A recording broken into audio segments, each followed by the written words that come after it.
All right. Thanks, everyone. Welcome back. I'm Katie Glenn Bass from the Knight Institute, and this panel is on artificial intelligence, freedom of expression, and democratic backsliding. We have 4 great panelists for this. Starting to my immediate left, we have Aziz, who is professor at the University of Chicago Law School and an associate professor of sociology.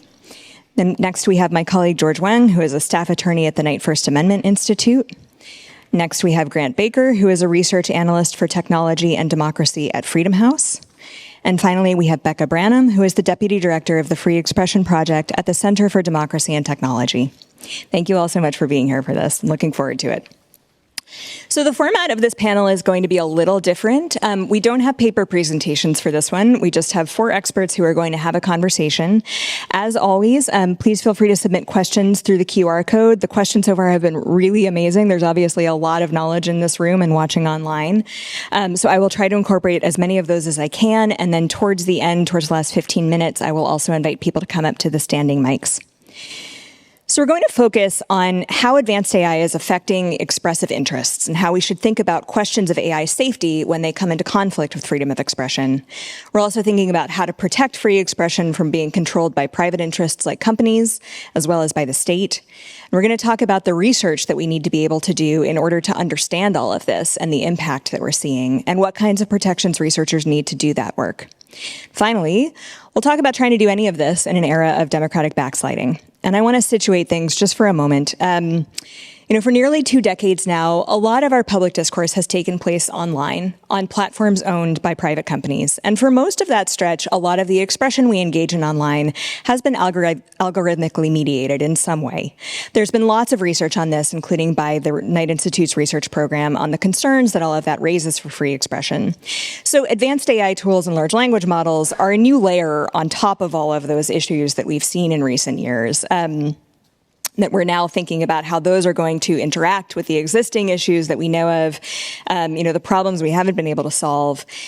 And then I'll also note that I could tell a similar story about the state of many democracies right now. The cracks have been forming for a long time, and if you were looking, you could see them, and you could see the ways that the growth of social media and the increasing amount of discourse that takes place online affected democracy and dynamics within democracies, both in good and in bad ways. But we're now at a new moment. Democratic backsliding is an accurate term, but it's also frustratingly anodyne as a description of what's happening in the United States right now. We're at a moment where there is really a full-scale assault on the concept of the rule of law, on the idea of democracy and democratic governance, and really quite specifically on the protections the First Amendment is supposed to afford to the people in this country. So I just wanted to set the table. That's a lot, and it's pretty grim. This is not a doomer panel. We are also going to talk about some of the positive ways that we might be able to employ advanced AI, but I did want to acknowledge the moment that we're sitting in here. So with that, starting off by looking at AI's impact on free expression, we know that advanced AI tools are being integrated into our information environment in lots of different ways. Lots of people now use chatbots to do research, which you really shouldn't do, but many people do, or just to talk to people to explore certain things. These tools are also being integrated into many search engines in various ways, and there's a lot of AI-generated content being shared on social media platforms. We also know that governments are making use of advanced AI in ways that may have alarming impacts on democracy and the ability to express dissent. So Becca, I'd like to start with you here. What do we know about how these tools are affecting free expression, and what concerns you in terms of the moment we're in? Yeah, I think a place I'd like to start, I am going to be a bit of a doomer for a moment, is I think the way that the current administration is utilizing large language models and AI for immigration enforcement is worth examining. So for several years now, throughout past administrations, both Democratic and Republican, USCIS and components of the Department of Homeland Security have engaged in, and the Department of State have engaged in social media monitoring as part of their vetting for people coming into the country, and also as part of pilots to determine immigration benefits or to monitor for threats. Even before you add in AI into that equation, determining threats via social media data is extraordinarily challenging, right? just the nature of how we talk to each other online, through memes, lots of irony, lots of context is necessary. It's extraordinarily hard to do. And once you add government benefits and determinations on top of that, it gets scary pretty quickly. On top of that, what we're seeing is in the past few weeks, really ramping up of an intention to really ramp up this social media monitoring through the use of AI as well. So USCIS has announced its intention to collect social media handles from applicants for all kinds of benefits. And they announced I think it was yesterday or the day before, that they're intending to use AI to scan all social media data for instances of anti-Semitism and other what might be reprehensible but is plainly First Amendment protected speech for the purposes of making immigration determinations. And so this is about as frightening an application of AI as you can imagine, because even the best of us, if we're interpreting social media data, are going to struggle with context, right? But if you add LLMs on top, which are notoriously not that great at discerning context, and even worse when it's done in languages other than English, which are poorly resourced for purposes of building models, it gets scary pretty quickly. And so I apologize for taking us straight into a doom scenario, but it is a really concerning way that we're seeing AI being used, both for the effects it has on the people that are being monitored, and the individual benefits that they might not be able to access, but also on what that means for their speech. If you know that you're being monitored online, if you know that an LLM might misinterpret what you're saying, you are going to speak less, your colleagues are going to speak less, and we all will. And it really has a dampening effect. That surveillance combined with the technology is a really concerning trend that we're seeing. Okay, great, thank you. Grant, I know that your work and Freedom House's work more broadly often focuses on the question of, how governments are using technology to repress dissent and sort of stymie political movements. So can you talk a little bit about what you've observed? Yeah, thanks so much for having me here today and for everyone for being here.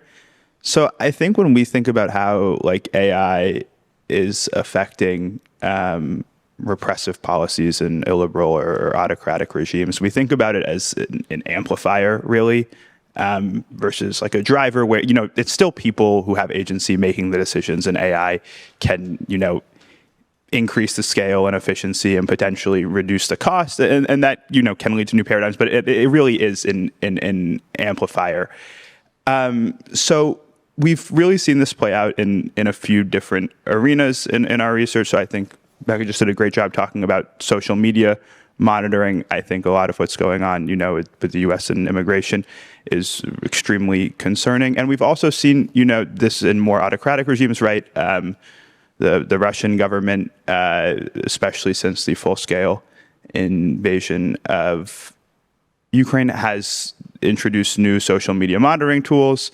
And these amass huge amounts of data, as Becca mentioned. And it brings me to the next point, which is that they're often connected to data from facial recognition tools, which is something we're also very concerned about, because increasingly AI is being deployed to do facial recognition, which, again, we're talking about amassing massive amounts of data about people, personal information, and putting these in government-controlled databases, often in contexts where there is very little protections for privacy. So just last month in Hungary, the government passed a law that banned pride protests or created fines for people who attend pride protests, and then also allows the government to use facial recognition technology if people are attending those protests or they are being organized, even though that's in contravention to the EU AI Act.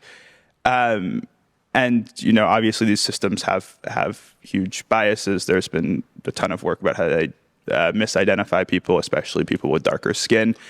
And I think, another thing that's concerning on the facial recognition front is companies that are purveying these tools are increasingly offering services that, focus on obfuscated faces or someone wearing a mask right at a protest. And the fact that we know there's already this baked in unreliability and bias in a lot of these tools that they're now claiming to be able to recognize someone based on a much smaller portion of their face is really, really quite concerning. And then I think the third thing that we've spent some time looking at is how generative AI tools that have been developed in more authoritarian contexts may differ, and we often find that they do, reflect the speech restrictions that government wants to impose. So I think there's been, with DeepSeek R1's popularity at the beginning of this year, and there's been a lot of coverage, and I think Wire did some good work showing how a lot of the censorship there was at the application level, but if you just use the model, it didn't have that same effect where you would kind of get the answer started by the chatbot, and then it would say, that you would get the general error message. There was still baked-in bias even in the data and statements, that obviously reflected the Chinese government's position. And that kind of gels with, we looked at this a little bit more closely in 2023, and we looked at Baidu's Ernie and Yandex, the Russian company that's mostly state-owned now, the Alice generative AI chatbot, and found some more things that they're, criticisms in the Chinese context of Tiananmen Square, the relationship with Taiwan. They were often censored. In the Russian context, information about the full-scale invasion of Ukraine also, often censored. So I think, that generally kind of gels, unfortunately, with a lot of what we've seen in terms of states pursuing model towards cyber sovereignty, where they want, more control over the internet in their national domain. It logically makes sense that the next step would be to try and, have those same restrictions reflected in the generative AI tools that are produced there. Obviously, for market competitiveness, that's a tension there too. So in those are just like a few of the arenas where we've seen kind of these tools, I guess, amplify the different types of repression that we've been tracking. Thanks. Okay, thank you.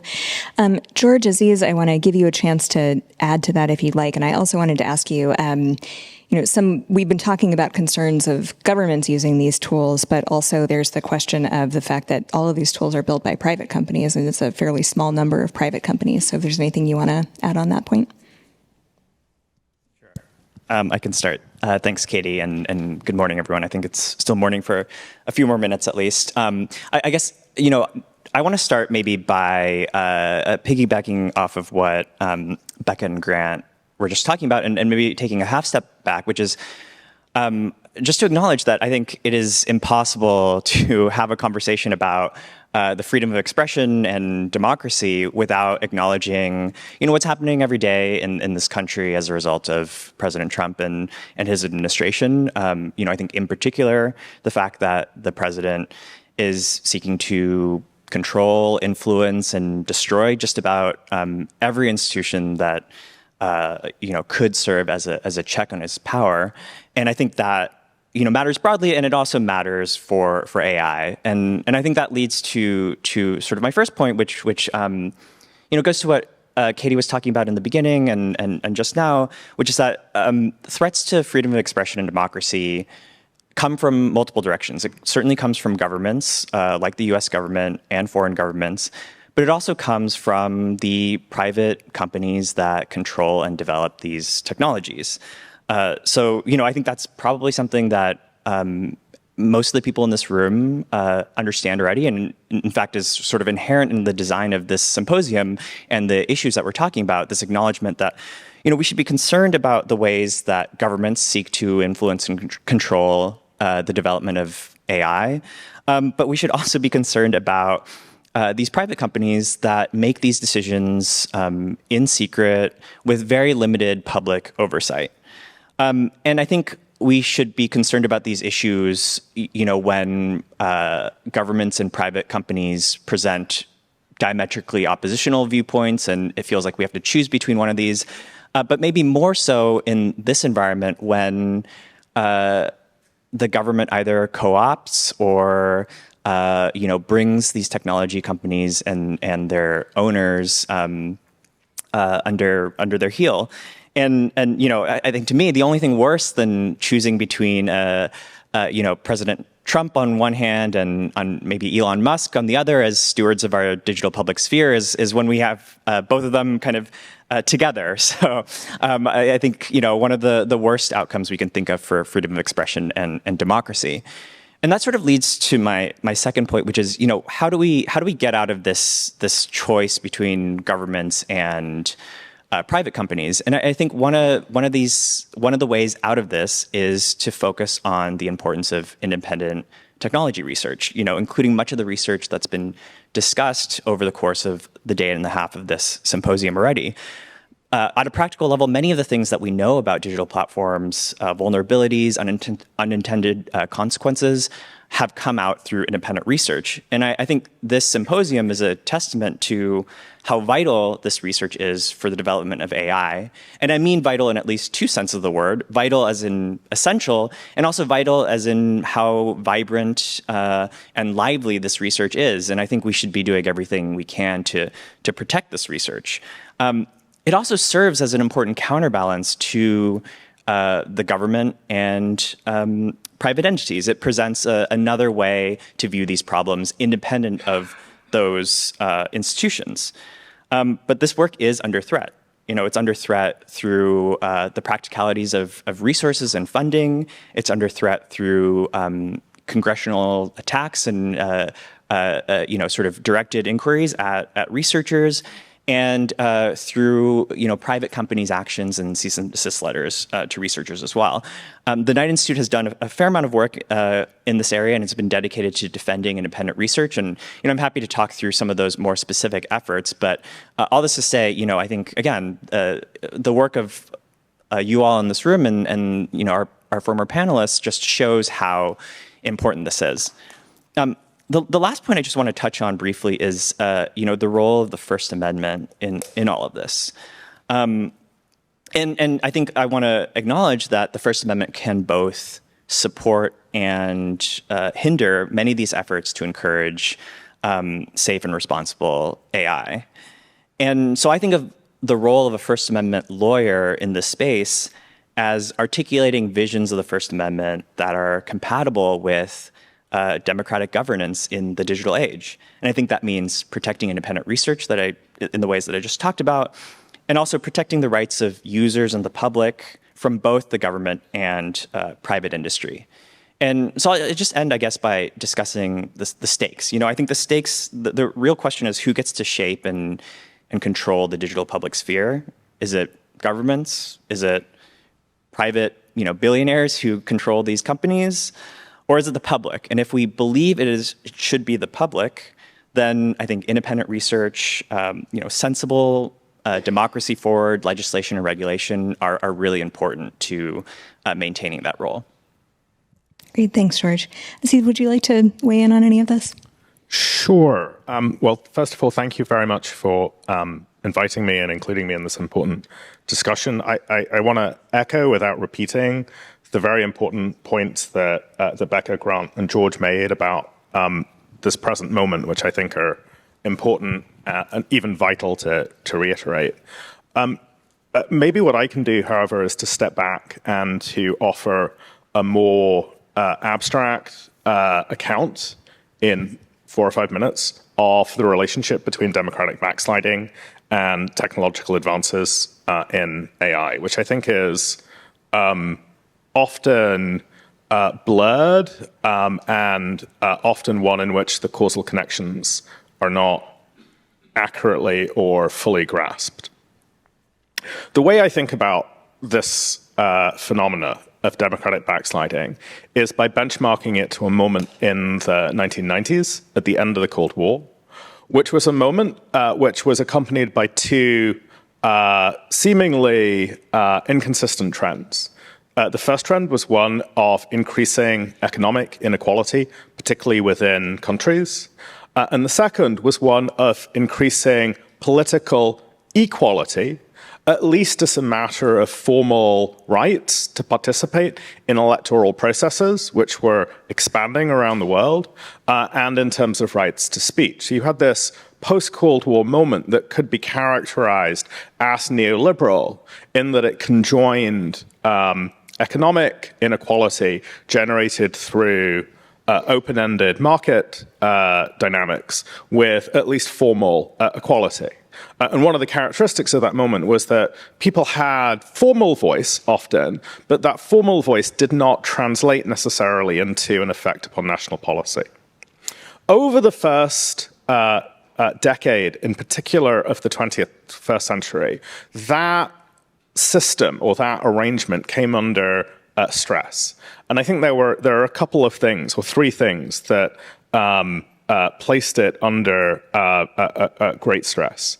The first was the fact that in many countries, the left of center party ceased to represent the working classes or the lower middle classes. This was described as the third way in the United States and the United Kingdom. True, or you can use it to describe what happened in France, in Germany under Schroeder and the like.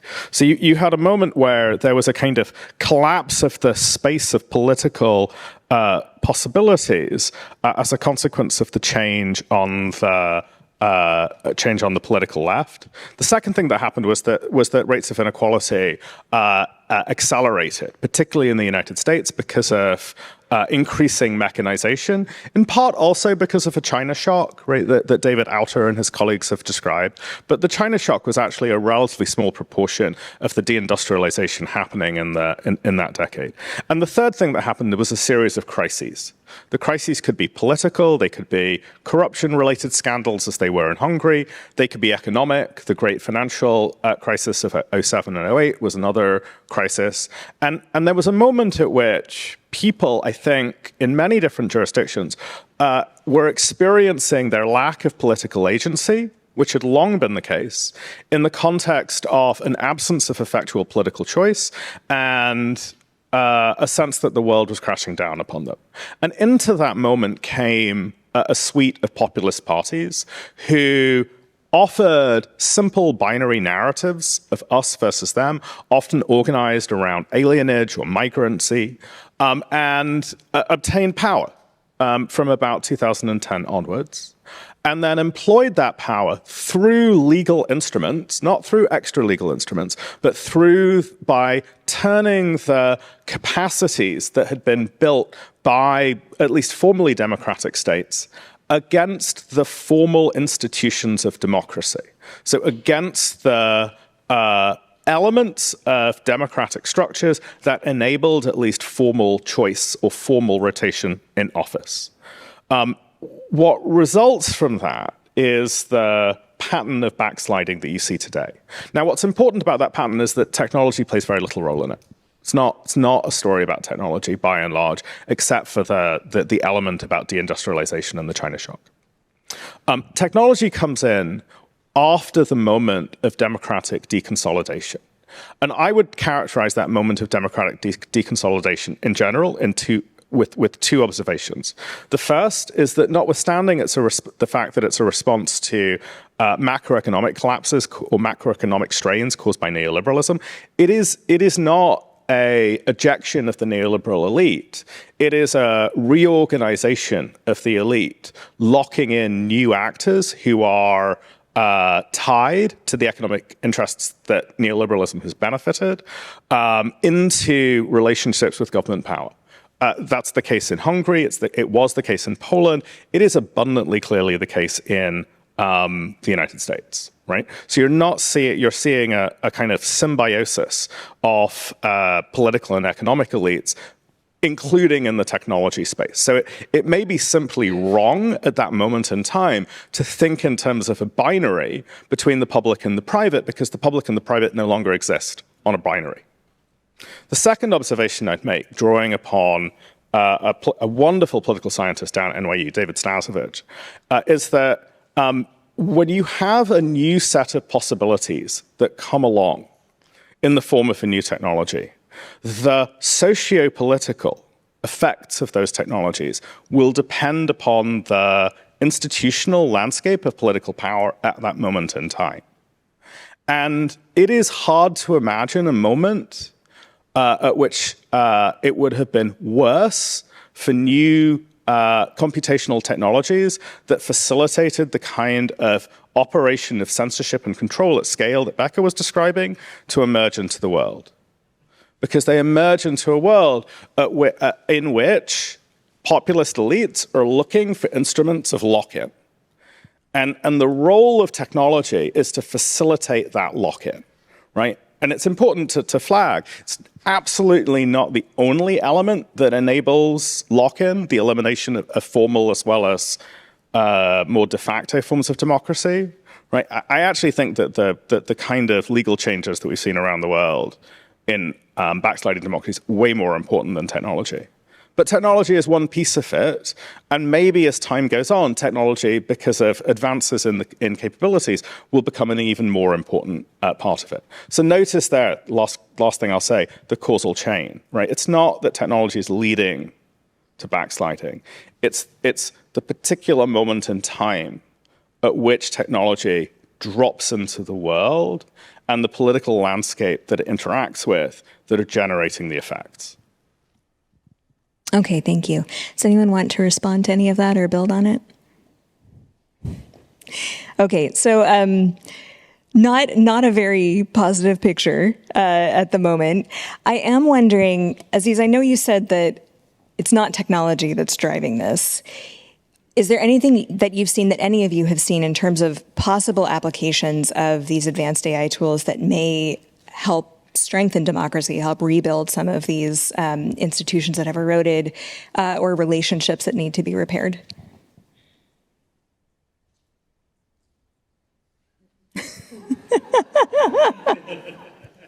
Well, I can point to two. I can point to two things that I think are important at this particular moment in time, and I would leave it open as to whether there are technological facilitations of those things. The first thing I would point to is, I think one of the challenges, particularly in the United States, is the way that felt identities of faith, place, so the hinterland, where I live, the middle of the country, flyover country, as opposed to the coasts, and educational status, the elite versus the real people, how those identitarian contours blunt or facilitate the kind of populist politics that I think is poisonous to democracy. And I think that one of the questions I have is, how does one not just move oneself, but move society more generally past these kinds of toxic, or what can become toxic, identity formations or identity boxes, and querying whether there's technological ways to do that. The second thing I would point to is the work of political philosophers like Helen Lansmore and Camilla Vergara on alternate institutional forms of democracy, particularly ones that involve randomly selecting individuals for debate and discussion, and then proposal of measures that end up being part of the public policy agenda, even if they're not put on the public policy agenda by elites. Lansmore's written really wonderful stuff about how that almost happened in Iceland, kind of happened in France. And it's easy to see how technology might play a role in reimagining the institutional forms of democracy. But I have to say, I don't know enough about the underlying technology to know how that would happen. Okay. So I want to turn back to a point George made earlier about the importance of independent research on these platforms, which a number of you have alluded to in your comments. So I'm going to turn back to George again to start here, as I think it would be helpful to have sort of broader environment picture of the pressures that researchers who have tried to do independent research, not just on generative AI tools, but on social media platforms in the last few years have faced, and the current state of play in terms of their ability to do their work. And then I'd like to bring in others on this as well. Yeah, and you know, I think this may be sort of dovetails nicely with your, attempt to bring more positivity into the environment, which is to say that I did my best. I don't think that there is anything sort of inherent in artificial intelligence that makes it not conducive to positive and democracy-forward applications. But I think it is about creating the environment, both the political and or I guess the political, the technological, and the kind of cultural environment for that kind of work to thrive. And I do think that one of the really important components of this is through a vibrant community of independent research that can, have an influence on both how the government views these issues and also how private companies view these issues. I think there is a lot of positivity to be gained by, cross kind of collaboration and really, I guess, right now, independent research taking the lead on figuring out what safe and responsible AI and positive beneficial uses of AI can be. But there are lots of challenges to this kind of work, right? And in terms of obstacles, many of these AI companies, just as with social media companies, have extremely broad terms of service that often cover much of the work that independent researchers would be doing, including basic things like scraping publicly available data. There are, technological obstacles in terms of what AI companies and other digital platforms provide for researchers in terms of API access, whether they can rate limit things, whether they have some of these platforms will have researcher accounts, but I think especially if you're doing research that is maybe critical of the platform, that researchers might legitimately be worried that their important work would be entirely cut off if they do this work that is critical of these companies. And then there's potential legal liability.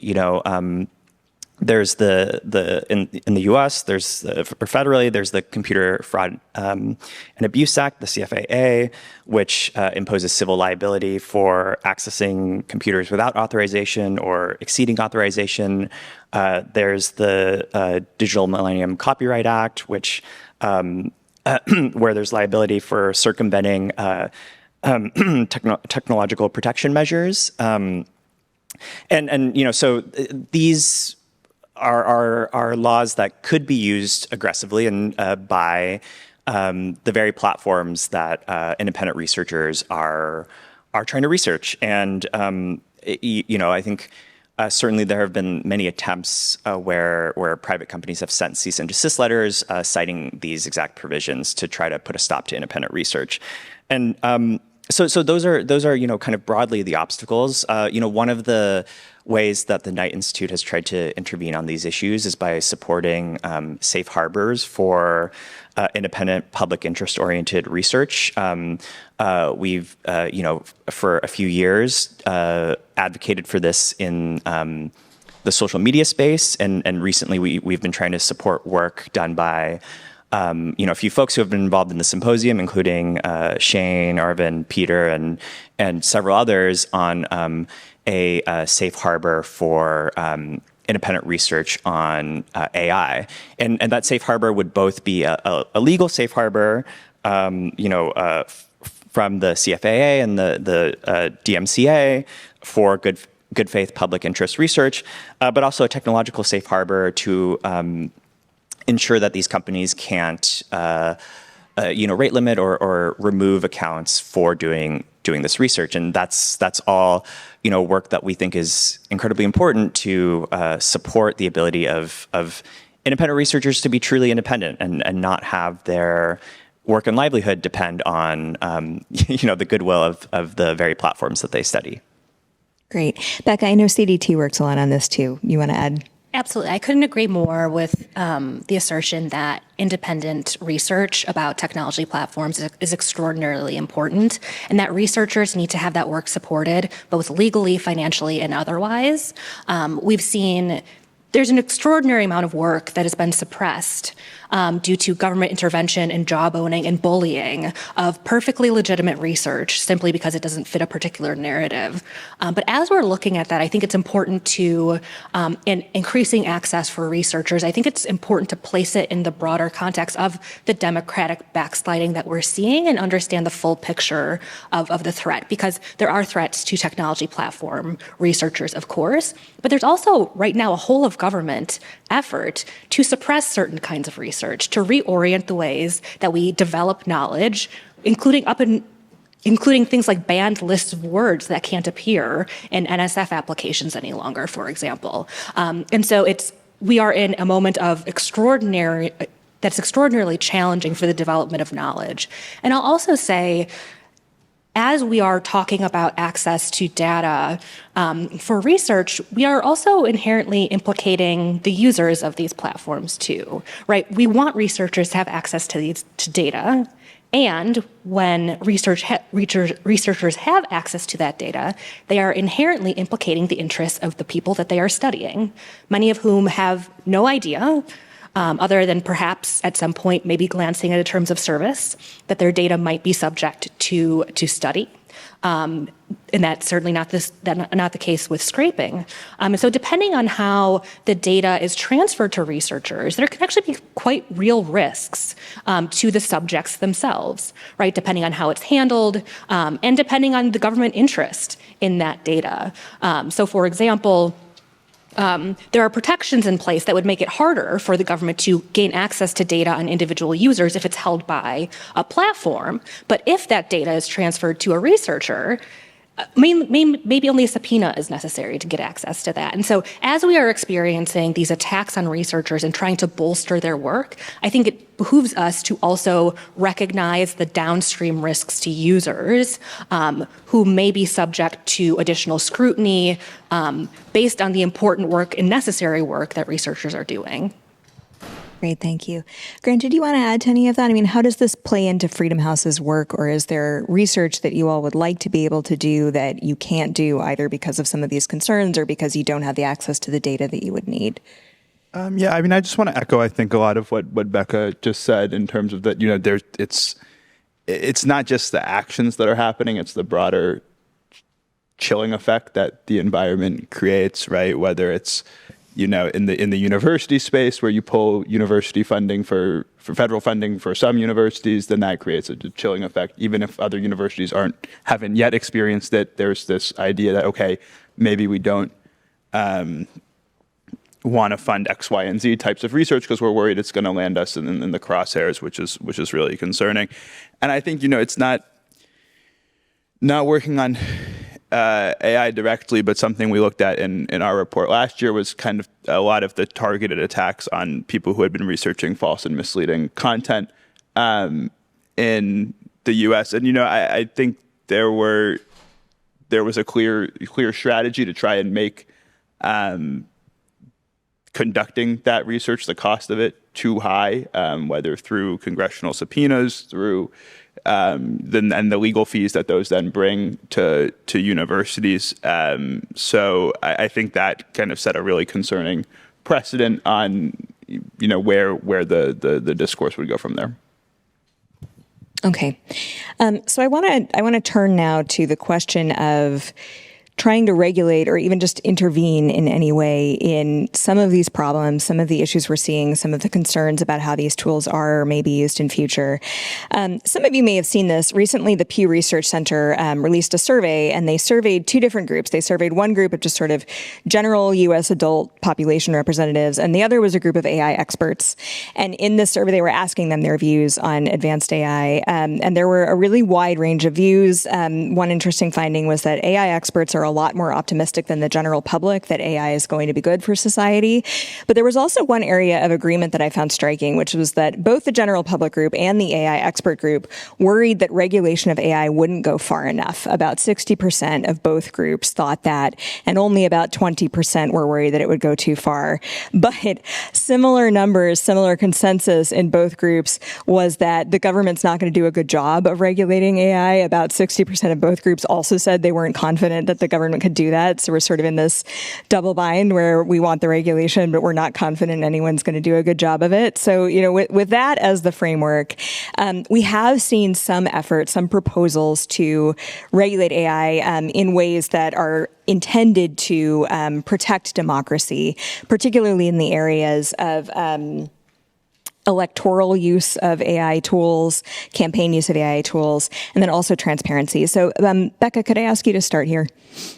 Sure. So we are seeing, as the Trump administration has taken on very much a deregulatory, leave tech alone approach to regulating AI, there's been a real uptick in what we've seen in states attempting to regulate AI with a goal towards creating particularly more transparency in how AI is used, both generally speaking, right, when AI systems are interacting with people being aware that AI is happening to them, right? But we're also seeing quite a few states enact transparency proposals and mandates for either political ads, very similar to what we already see, so-and-so paid for this ad, that's common, but we're starting to see more states mandate if, for example, generative AI was used in a certain way to create an ad that would need to be disclosed. The theory there being that will enhance trust of both the information that's being traded, but also hold the people accountable who are using this technology, which does indeed have the ability to deceive people. And so by providing that transparency, you're sort of adding a layer of accountability to the discourse. We've also seen a different kind of approach, though, which I worry about a little bit. Maybe I'm going to veer into optimism and then back into doomerism for a moment. So one thing I'm excited about in the application of AI is I actually do think there are some pretty interesting applications in the democratic process, right? If you imagine someone, it's not exactly the electoral process, but there's a congresswoman who had very advanced neurodegenerative disease who lost her ability to speak. And through the use of AI, she was able to give a farewell address on the floor of Congress before she retired. Right? That was really moving. You could see something similar happening for a disabled candidate or a sick candidate who is unable to go out and campaign, but through the use of a powerful generative AI model could participate more fully and interact with their constituents. And so there's some really good stuff that could happen there, and that could bleed over into sort of the electoral space as well. But now back into doomerism. What we have seen is states are also starting to mandate transparency, not just on candidates and PACs, which is pretty typical, but on anyone who is using generative AI that might be deceptive with the intent to influence an election, right? Which I'll note, just for context, most speech related to elections is intended to influence the outcome of an election. So it's a bit of an odd paradigm to regulate things in that way. But they're putting these requirements on just regular people, right? So if I happen, and often without exceptions for satire or parody. So if I'm trading a meme, but I don't put a label on it, I could be fined, and in some cases, sent to prison, right? There was a particularly egregious case in which we filed testimony where if I were to depict any person, real or fake, in something that someone could conceivably be deceived by, and I don't put a label on it, I could be convicted of a felony under certain circumstances. And it just causes me to wonder who are we helping in that scenario? Transparency, obviously, is sort of the cornerstone of good government, good governance, and good electoral politics. But I'm not sure who we're helping when we are imposing those burdens on regular people who might never know that they're subject to these obligations. And it might have the tendency to push back in ways on a technology that could be really beneficial, just because we happen to be in a moment where people are frightened of the potential of this technology and maybe not always recognizing the potential benefits. Great. Aziz, I know you've also been thinking a lot about regulating in this context and looking at some of the specific state-level efforts to do so. Do you want to talk a little bit about that? Sure, and maybe I can say two things. Maybe I can say one thing that pivots back to our earlier discussion about difficulties of research, and then say something about what states are doing. With respect to the difficulties of research, I would add to something that my colleagues on the panel have said, that I think will be an increasing barrier to research, and it's as follows. One of the academic projects I did a year or so ago looked at the efforts of states that intensely regulate abortion to gather information about the provision of reproductive care to both in terms of contraception and in terms of abortiophagics. And one of the things that that came out of that research was that there were very few barriers to states, red states, collecting that information, even when the information was generated by an individual who lived in a blue state. Right? A lot of these sources of data were aggregated by insurers, by companies that provide medical IT at the national as opposed to the state-by-state level.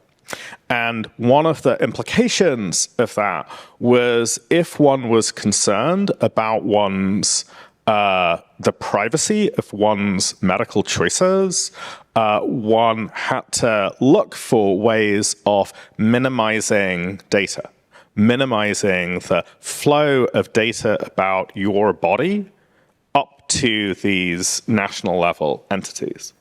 The same, I would flag, is true with respect to trans individuals, especially trans kids. There are already efforts by Florida to use aggregate insurance data that exists at the national level to identify families where a child has received some form of trans or gender medicine related type care.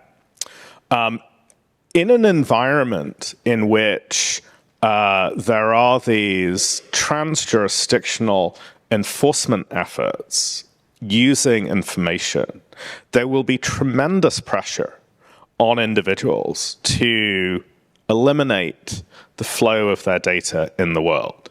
And I should candidly say I'm involved in some of those efforts in my locality with respect to my institution and places that are affiliated to it. And I absolutely think it is sensible, if you are a parent of a trans kid now, that you do not expose any information about the fact of that happening in your family to the world, because it circulates so fast.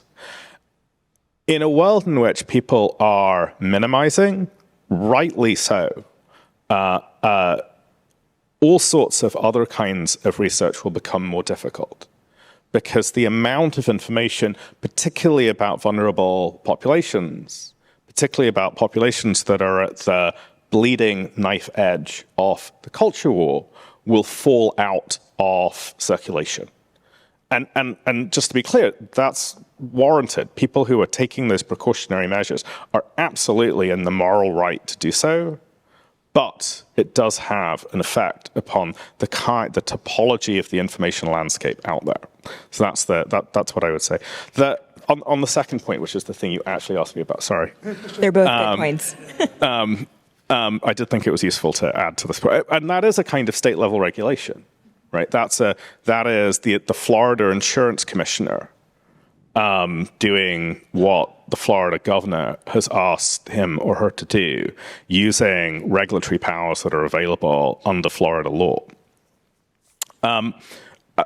I would just build a bit on what Becca said and offer maybe a kind of more formal accounting. So up until the end of 2024, some 20 states had regulation of AI or generative AI products in the electoral context. And this year already there are 25 further states that at least you've seen bills introduced or discussed in their state legislatures. Indeed, Virginia, Kentucky, and South Dakota have all, the legislatures in those states have all passed AI-related regulation in the electoral context. Again, I think I'm just building upon what you said, which is, I'd offer a typology of those regulations and an identification of things they don't address. So there are three basic margins along which the regulation can be distinguished. So the first is that there are some states which engage in bans, And there are other states that engage in licensing or disclosure requirements. There's bans, there's do it, but you have to disclose that you're doing it. Those are subject to two different First Amendment regimes. Second, states have differed with respect to whether they engage in time-limited regulation. This is something that goes back at least to McCain-Feingold, that certain kinds of activity are not permitted in the 90 days prior to an election, but they're permitted at other times. Some states have used that kind of approach. Other states have said you're not allowed to use or unlabeled images at any point in time. Third, and this builds upon something that, again, very particularly on what Becca said, the object of protection under the regulation varies dramatically. In some states, the object of the regulation is no candidate-related images. In some states, it's no candidate or no depiction of an election administrator that would cause individuals or people to lose faith in the election system. So you can't create a deep fake of people in Pima County, Arizona, stuffing ballots into a box under the table, right? And those measures are animated by the vicious and tremendously harmful attacks upon election administrators that we've seen over the last few years. And then there are the much more general measures that Becca identified, which say, you're not allowed to do anything. You're not allowed to use a generative image if it's going to affect an election. A couple of things which are not at all regulated as far as I can tell. So first, I couldn't find any states that have regulated in the data security domain with respect to election data, which strikes me as a big gap, particularly given what's happening at the federal level with respect to cybersecurity. Second, in many states, an instrument for disenfranchising voters has been the purging of voter rolls. There are now AI tools. The leading one is called Eagle AI, which can conduct voter purges at scale using AI tools. And as far as I can tell, there's no regulation of that. And then the third use case is, so many states are battling over how to redistrict, and there are questions as to how computational tools, including but not only AI, might be used to redistrict, for example, for a state legislative house, for the House of Representatives, in ways that are even more disenfranchising than what, say, states like Wisconsin, states like North Carolina have managed in previous cycles. At least one state, Georgia, has or is considering, I don't think they've passed it, a disclosure requirement with respect to the use of automated tools in the redistricting process, right? So those are fields where you might think AI has a role or might play a role with respect to the integrity of elections, but you're not seeing it being regulated. Okay, great. Thank you. We have about 10 minutes left. If you have a question you'd like to ask at the mics in the room, please go ahead and come up to the front, and I'll try to take as many of those as I can. I am going to end right on time because it is my responsibility to get you to lunch. All right, why don't we go ahead? Hoda, if you'd like to go. Thank you. So my question is particularly for Professor Hawk. So you put your finger on the key question that I think is at the heart of this event, which is which direction does the causality go? Is the mess we are seeing today in large part caused by the technology, or does the technology play a big role in it, or is that the technology is only acting as an amplifier and as a mirror of what is happening? So I have two questions on that. One is, how can you say that the latter is the case? Because you could argue, for example, in the two arguments you made, that AI kind of came after all of these patterns change. You could argue that AI definitely changed people's perceptions of inequality, both in terms of their economic situation and political voice. So that's one argument for saying the direction goes the other way. And then the second, does it matter which direction of causality we are thinking about in terms of where we intervene? So those are my two questions. Would you like to go ahead and then we'll go through the row? Okay. So I wanted to suggest a different angle on how we're dealing with this, given the potential that we're getting into a case where the top-down control is oppressive in terms of what we're seeing in our, in our sphere. And the question was, can technology help? And there is sort of a potential, which is giving control back to users. And there's the Free Our Feeds effort is one that has gotten some attention. Blue Sky's got 33 million users. And so they're totally focused on eliminating enshittification, billionaire proofing, and maybe soon Fed proofing, so that you can build independent social media. They're looking at building a relay in the EU so it would be safe from US control. So basically putting this power back. The big concern people have is building silos. But if we end up having no control over our attention, silos are not going to be a problem. Silos could be a positive. So I'm interested in reactions to that one objection. Is it still sound given where we seem to be heading? Okay, great. So Aziz, do you want to start with the first question, and then we'll throw it open to the panel for the second one? Sure, I think it's a good question. All right, both of them are really good questions.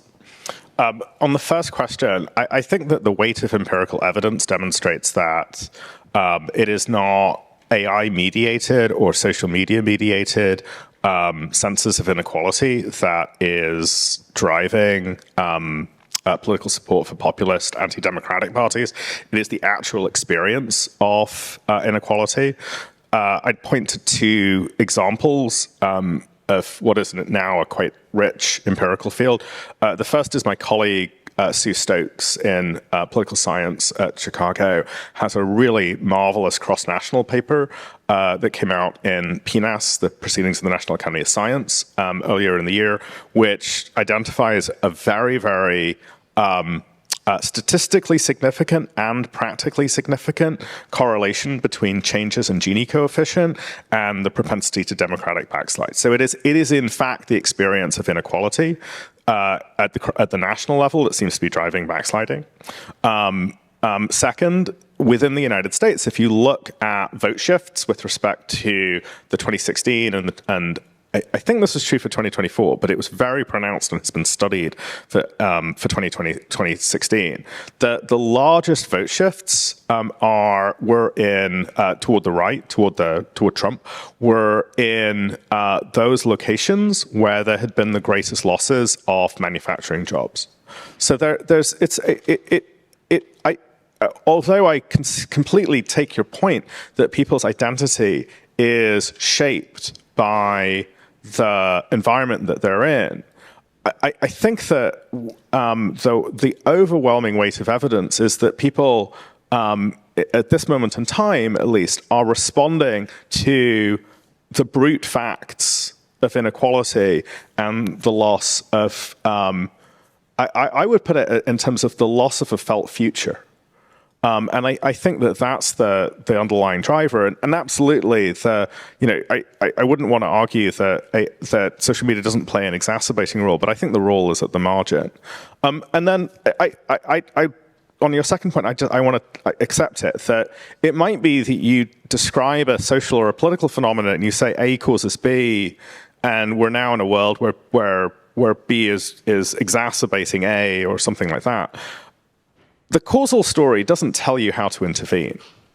A causal story helps you understand how the world got to be the way it is. And maybe it tells you, well, if you fix the effect and you don't think about the cause, you're not doing very much. But I tend to think that the problems are much more complex, and causality is important to think about in terms of reform, but it's not the whole story, which I think is sympathetic with your view. Okay, great. Thank you. Do others want to weigh in on the second question? Yeah, for sure. Yeah, I mean, I think advocating for more user rights is extremely important, whether it's data portability or more control over your feeds.